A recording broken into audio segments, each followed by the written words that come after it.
All right, I'm back. I wanted to do a quick follow-up on some of the mechanisms of this game to further clarify. So,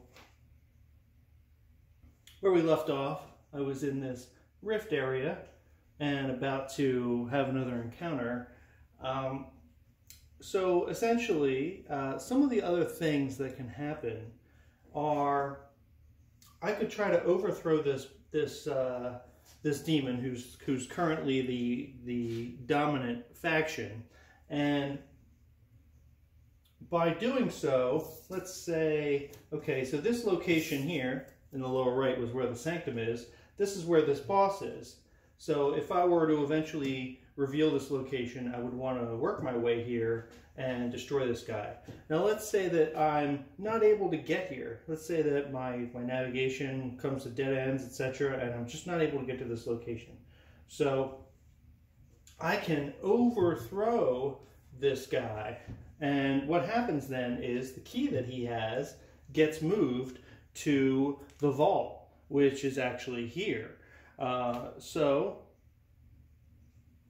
for argument's sake, let's say I want to do that. Let's say I'm not able to get to the sanctum, so plan B, right? So plan B, I want to get enough hit counters on this guy to essentially overthrow that faction, so some other faction will become dominant.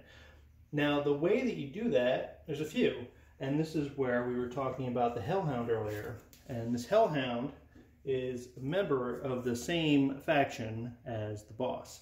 So instead of stealing from the Hellhound, if I had killed the Hellhound, that would have put a hit counter on the boss. When you get 5 hit counters on the faction leader, you overthrow them, and a couple of things happen then. If I had killed the Hellhound, that's what would happen. Additionally, you can, if you're engaged in a encounter with somebody from another faction. So let's say, for example, you've got the Kobold. Say, for example, I encountered the Kobold. I could try to negotiate with the Kobold, and if I have enough successes, I can bribe them into putting a hit counter on the faction leader as well. So there's a few ways that you can build up hit counters on the boss to overthrow them.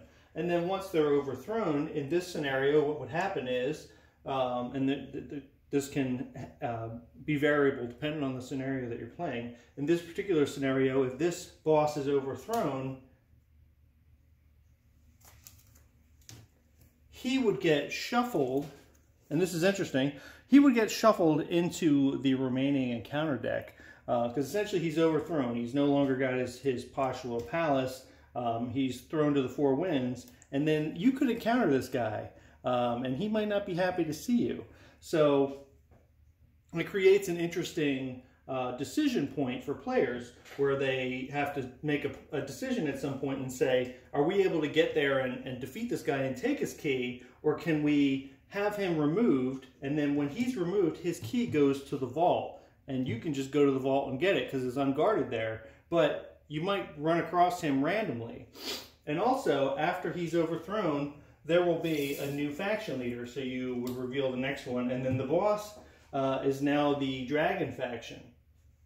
And another element of play where faction comes into importance is running away. So if we had engaged the Hellhound and we didn't steal from him, we didn't hide from him, I got lucky with those rolls.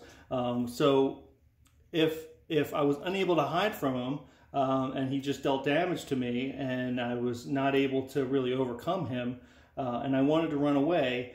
When you run away from a creature that is a member of the dominant faction, alarm is raised in addition to what it normally would. So normally it would go up 2. In this case, it goes up by 3. So you definitely don't want to run away from a faction creature. And on top of that, what happens when you run away from creatures is that creature goes to the alarm pile. So you run away from this creature, the alarm goes up 3, this creature goes into the alarm, and then what happens is if you were going to fight a boss in the Sanctum, or fight a boss that is the dominant in wherever location that he is, you then have to go through all of the cards in the alarm deck, and anybody who's a member of that guy's faction, you have to fight them first because they came to support him. So you really have to be savvy about the decisions that you're making. Don't want to raise the alarm unless it's really absolutely necessary to get to a point where you can control the outcome, right? So that's a few of the ways where there's some really interesting decision points being made. And in this particular case, if we had overthrown that guy and the dragon became the boss, this dragon would then be at gate 1, and the key would be at the vault. And then if you overthrow that guy, the key gets moved again to another location. There's a forge where it gets remade, so there's a forge card somewhere in here. So if you're unable to get to the Sanctum, unable to get to the vault, you know, really just terrible luck exploring the dungeon, it is possible, it's a long shot, but it's possible that you could even get to it by reforging it and have another boss appear at the other gate. So if he's at this gate, you might want to go to a different gate if you're playing one player, because you might not be able to overcome him on his own, because it's going to be a little more challenging as a one-player game. Now, another one of the mechanics that I wanted to quickly go over was how the stats work. So what I had listed previously was this rogue, and he's got a 3 strength and a 4 agility and 2 focus currently. Now on your turn, you can choose to increase one of these by 1 and decrease another one by 1. So I can increase his strength up to the maximum, which is 4, and lower his agility 1 down to 3 if I wanted, and vice versa. So if I know that I'm going to be going into a fight, or if I know that I'm going to be making a check of a particular sort, and it's a couple rounds away, I can slowly adjust my stats so that it'll be in my favor. Now, if you are at your minimum value in a stat, say for example, I'm at a 3 in my agility, and I'm fighting that Hellhound, the Hellhound deals damage to agility. So if I receive damage from him and I can't lower this stat from the damage that he does, that's how I would receive a corruption. And the corruptions are essentially what will eventually destroy you over time, but they also provide boons. So a corruption might be something that gives you an extra power or a special power, but it comes at a cost. You have to spend typically you typically have to spend one of these attributes to have it become an effect. So another one of the items that I wanted to go over was how else you can use skills. So previously we used the pilfer ability that the rogue has.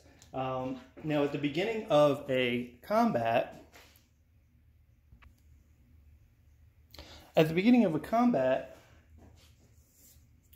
you can choose to attack offensively and exhaust an unexhausted skill to gain an additional die in your attack roll.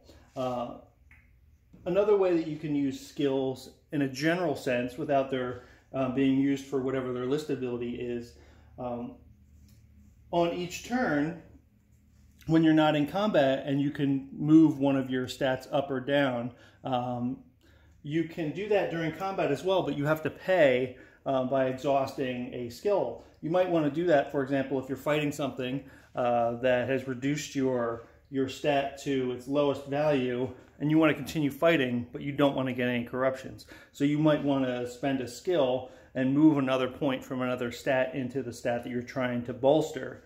So that's another way that players are making decisions based on the circumstances that they're in.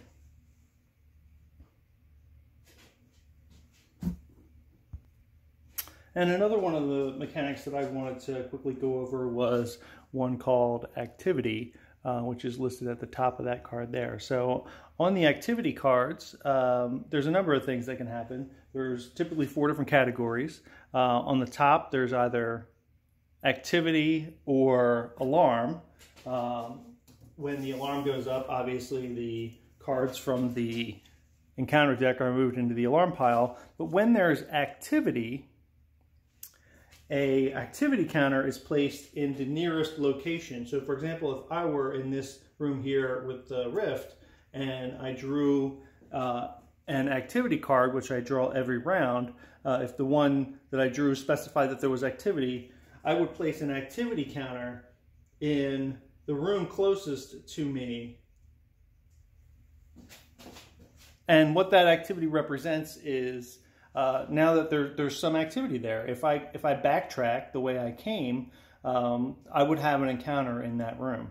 So it's a way of showing that there's environmental change in the dungeon that is outside of the player's control. And it also creates interesting scenarios where you might be cut off from your fellow party members because you don't want to backtrack into a location that might create more problems. So you might want to find the long way around, or have to make strategic choices based on what's going on. And finally, there's some quests that you can engage in as well. Now, a quest might be to find 3 items and discard them at a particular location. This might give you a special relic that you might to defeat one of the bosses. This might lower the alarm. There's a number of different things there. So you'll have an ultimate goal, an overall goal or ultimate goal of escaping the dungeon, but there's quests that you might encounter along the way that are part of the encounter cards. And those quests are essentially decision points that players can make to help them decide the path that they're going to follow towards their ultimate goal. So essentially the quests are side quests, but they're thematically aligned with how the mechanisms in the dungeon work. So that's just a quick recap of some of the items in the first video.